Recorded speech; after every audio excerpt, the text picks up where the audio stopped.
Okay, I just realized that I need to add a trigger warning. Basically, today I'm talking about the reasons why I'm knitting the safe at home blanket, and I talk about, or let's say, I mention domestic violence, earthquakes, and war. And so, if that is currently triggering for you, I suggest to skip to minute 28. This is like a guesstimation right now because I wanted to film this before I edit. And then you'll just see me knitting on the blanket and not like the topics that are like circling my mind. So feel free to skip ahead and then see you in a moment. Good morning. It's December 8th. Charlie's right behind the camera and she's really interested in a bag that I wanted to open up and show you the content of in a minute, but right now I've returned with shopping. I carried shopping in awkward bags, hands. It was a bit of a strange constellation, and I filmed it because I thought it was odd what I was doing, but I managed. I got home and it was a day of extremes. So the bus on the journey to school was overcrowded. We were standing up most of the time and we got pushed around. It wasn't nice. There were little like struggling tears from my child, but I think we managed to just ignore it by making plans for this afternoon. It's my day off. It's Friday and tomorrow I work, so I get the Friday off if I work the Saturday. And so we're making plans for this afternoon to do some shopping together because I want to fulfill some wishes and be certain I get the right things, and it'll be like some quality time, potentially a tree, I'm not sure. And yeah, you saw me come home on an empty bus, which was ridiculous. I've not had that. Basically the trick is, if you have the time, like on your day off, you just wait for the full one to come, and then behind it, like literally a minute after, an empty one arrives. But in the morning when you're late for school, you can't wait. Yeah, so I managed to come home in that way, with some shopping. I filmed a little bit of the winter market and art display, and wanted just to say, you probably would have seen it in between two kind of bus commute kind of clips. I wanted to say that a way to see, for me, that I feel happy in a school, or now talking about the school my children are at, but also for me when I went places that I felt happy to be in this place, as in a university or a place I choose to go a lot, is if I see that they put up art or they put up things that move me or that make me feel like they give the kids a chance to be creative, or there's people here who are let free. And even though I think maybe you can tell there's a brief, and some of it is just like wind chimes, which is like was the decoration display, you know, the kids are let to express themselves freely. I like that. It touches me. I love that school. There is so many things people can say about school and schooling and pandemics. The bottom line, I still feel happy. My kids are both in primary and secondary there. And I just love witnessing a space that is giving. A space that is giving, you know, not only taking. I think school can be a lot of taking. So just a brief detour because you will have quite a lot of chat today. I might stop after that, and then if I film some shopping, to be honest, I want to just focus on family stuff this afternoon. It will just hop into the 9th December thing because I wanted to show you what I'm making. So in the my one-off project bag with my own design, which is the stash ventilation print that I've come up with, and which I I don't know, in the next couple of days might print new ones and see if I can get it to work. I think basically an iron has to be involved before I start printing, and I have to be much more focused, which I wasn't when I started this one bag. And so there's a lot of errors, there's a lot of misprints, and I want to get it right. I digress. Anyway, I have made a second square. Ah, look at this. So I have a first square. The first square I actually put up on the wall, so I'll film that after this as a little outro. I'm knitting the Safe at Home blanket. It's a design by a person that goes as Knitwit on Ravelry, and there's actually quite a few designs that are blanket designs where there's these intarsia patterns, like one next to the other next to the other, and they're really gorgeous. But I'm like, intarsia is very fiddly, hence I was like, so many houses for my idea, I don't think I can do that, hence time limits. Like, I have to wait for a new skein of stash rent before I can decide a new color for the house, and so on and so forth. So I wanted to rush ahead, and so I've decided to frame the houses in this way. And this one looks really nice. It looks a bit like it's in a field, you know, it's almost like these are the lines of the plow, or maybe it's an icy scene and it's like, I don't know, the garden has has ups and downs in it. Anyway, I love all the colors Celine is sending me. Admittingly, this and the purple are, this is from Stash Went 2 years ago, and this purple is one of my favorite colors of Kitskan. It's the Cotti colorway, which I've also got in the Fest Vest that I knitted last year during Vlogmas for Stash Went. This was my Stash Went project 2022, and I love it so. And yeah, and I love this color so much that I decided I will have to make a purple house if I'm making these houses. Now, I guess you wonder, what is it you're doing, Mimi? I have decided to make not a blanket, but a scarf from this pattern. So I will make 2 of these in... Cats are playing, sorry. I hope it's not too loud. I will make them too wide, and I will create a village, because the other thing about house next to house next to house, yes, I am a city person, but if I'm imagining like a dreamscape, it would be a nice little village. So I might add other shapes in between the houses as well. For now, I'm making houses and I'm framing them. So the original pattern square ends here, you know, it has these 2 triangles at the top and the bottom line ends there. Anyway, just side note that I've added some framing, and I've got 2, and I've worked out size-wise this will be perfect for creating a kind of wide enough scarf to wrap around. And I think it's actually 24 squares I should make to have like a 1.80 meter long scarf in the end. I'm deciding still if I want to tassel it. Another idea, and here comes inventive mind. In fact, I've had an idea. That's what I wanted to say. I'm not an inventor, I've just had an idea. This is inspired by quilt, right? This is inspired, the actual garden knit intarsia pattern is highly inspired by quilting. The back of intarsia knitting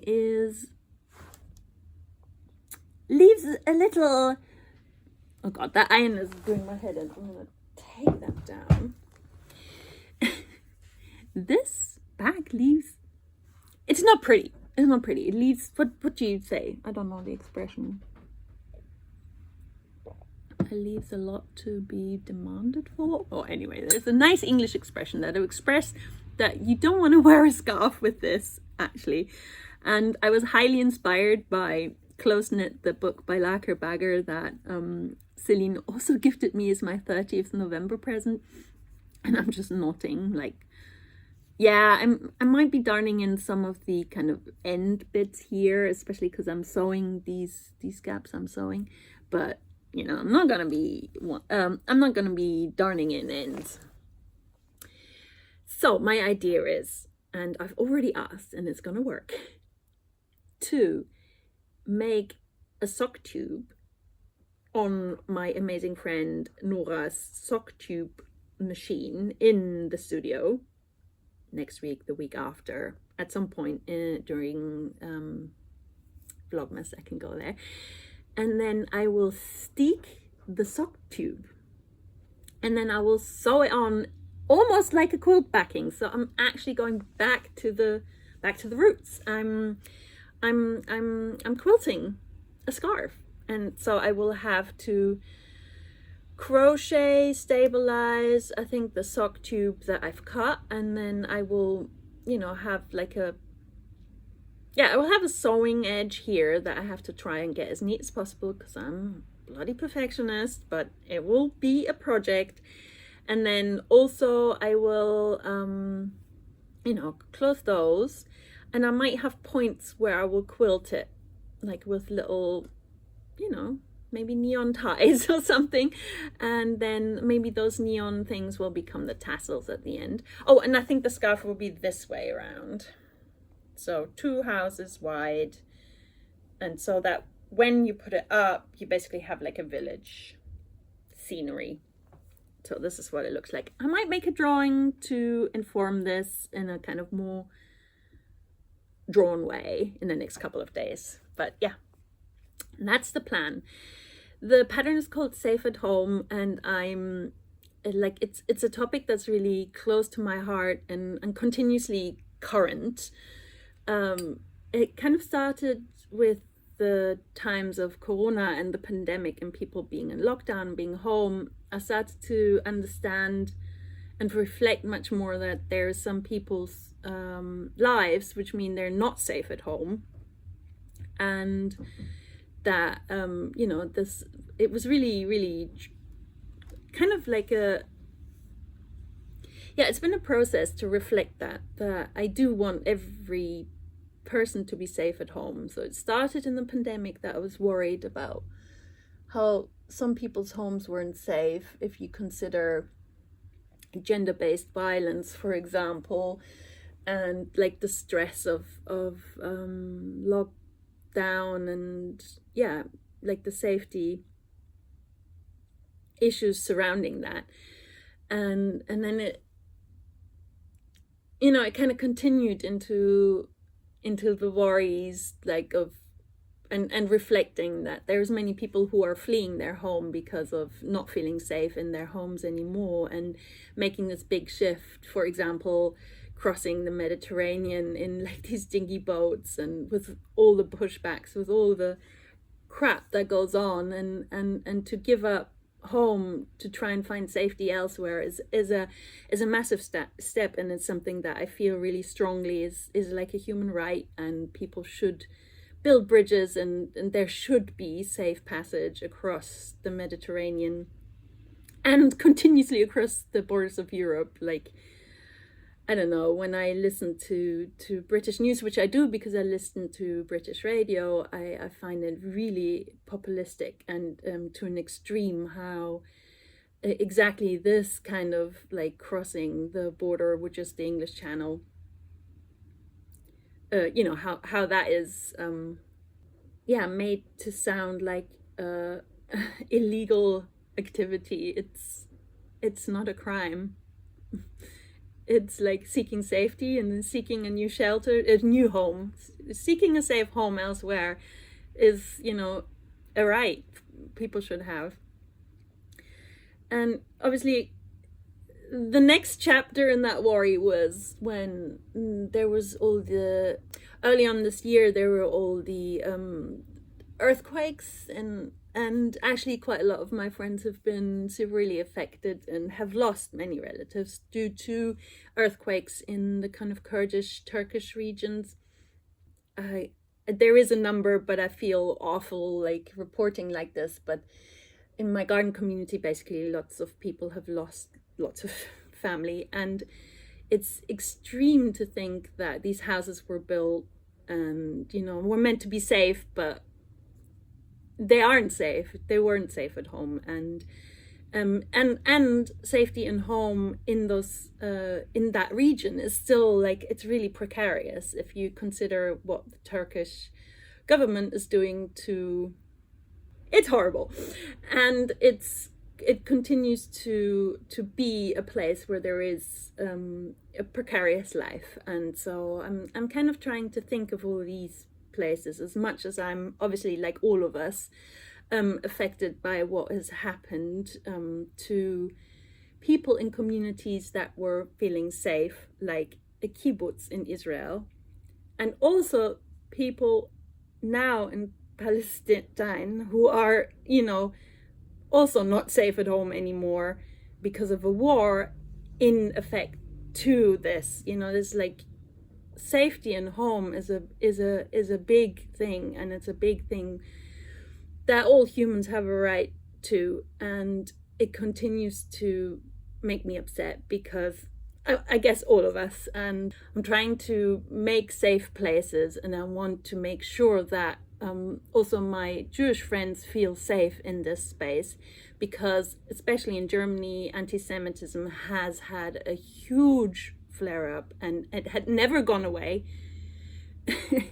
I live in Germany. I have grown up here. I have been socially and school,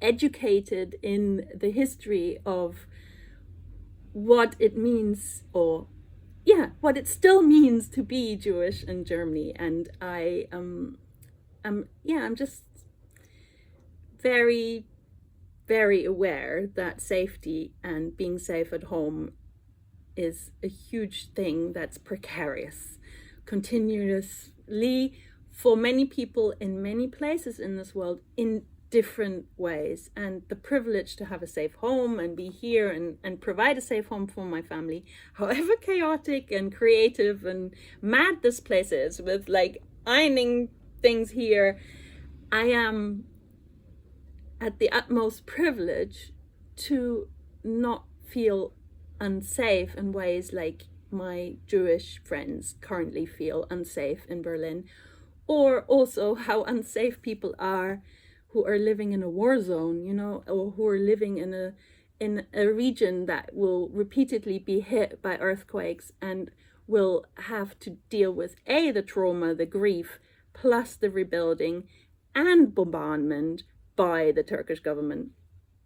You know, it's like, this is like perspective. And I wanted to explain this because I know I'm not posting or reposting on Instagram because I find it's very flared up. I find it's not reflected, and I cannot put it out in a different way than to just say to you here that I'm very aware of all these places where people are unsafe, and I'm very much there in my thoughts. I continue to do what I do, and I cannot do what I cannot do. So my idea is to, you know, try and maybe knit some stitches for safety, and almost like little hope sparks.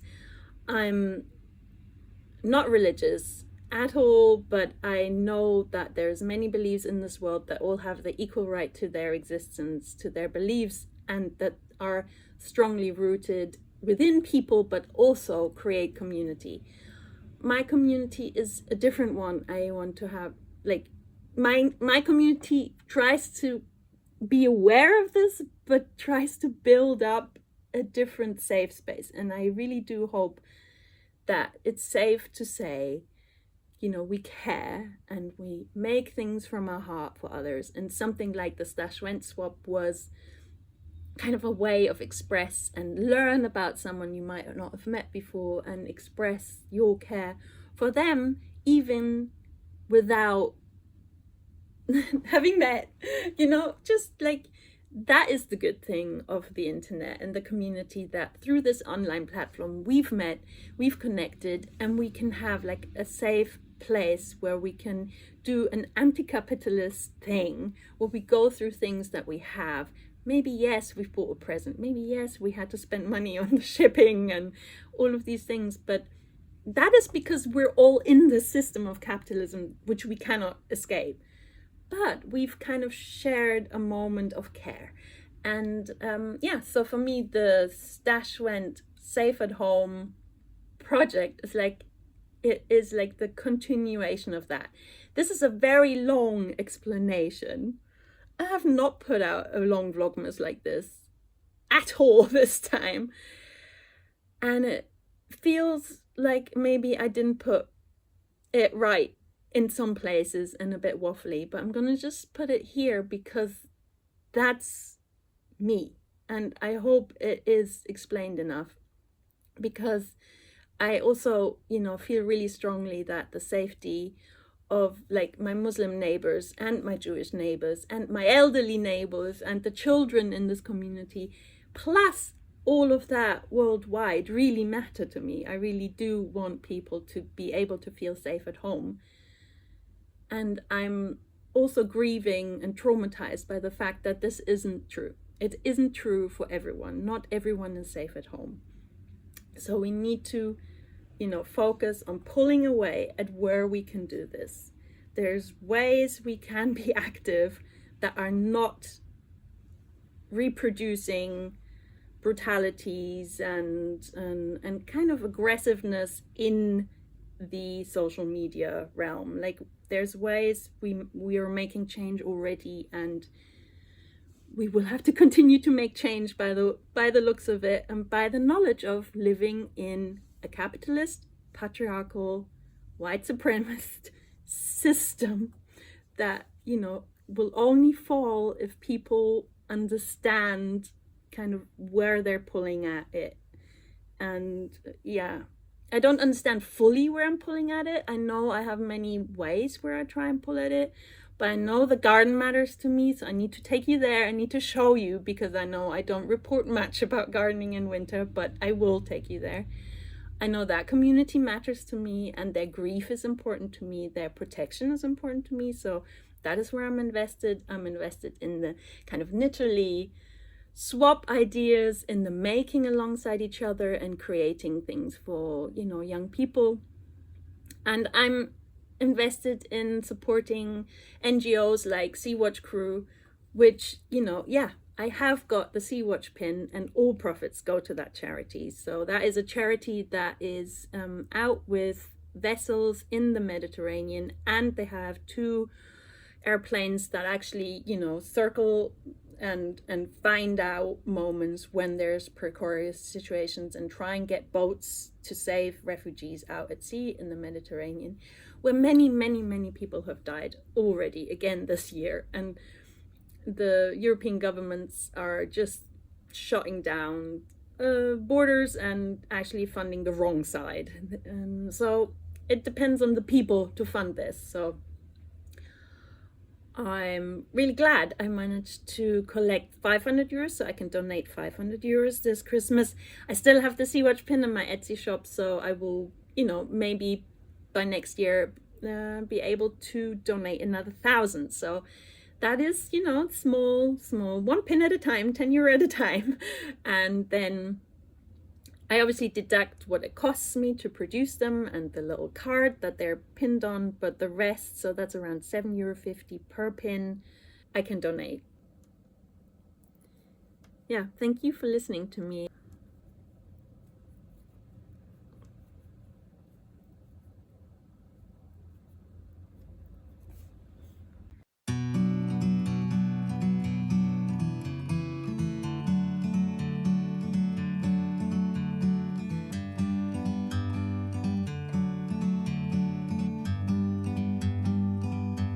Like a bird on a tree, I'm just sitting here. I got time,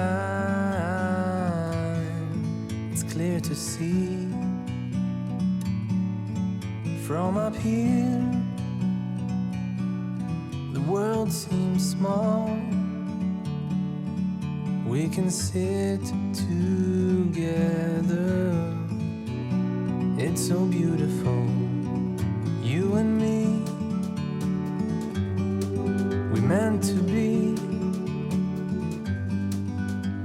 great outdoors, forever free.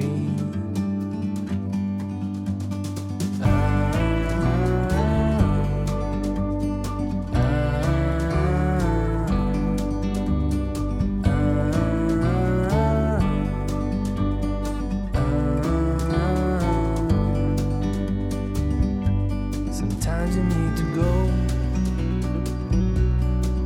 and take a step back to see the truth around you. From a distance you can tell.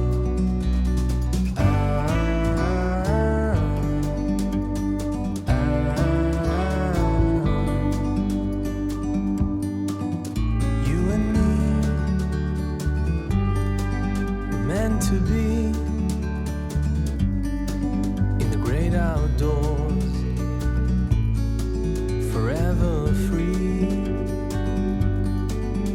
You and me, meant to be in the great outdoors.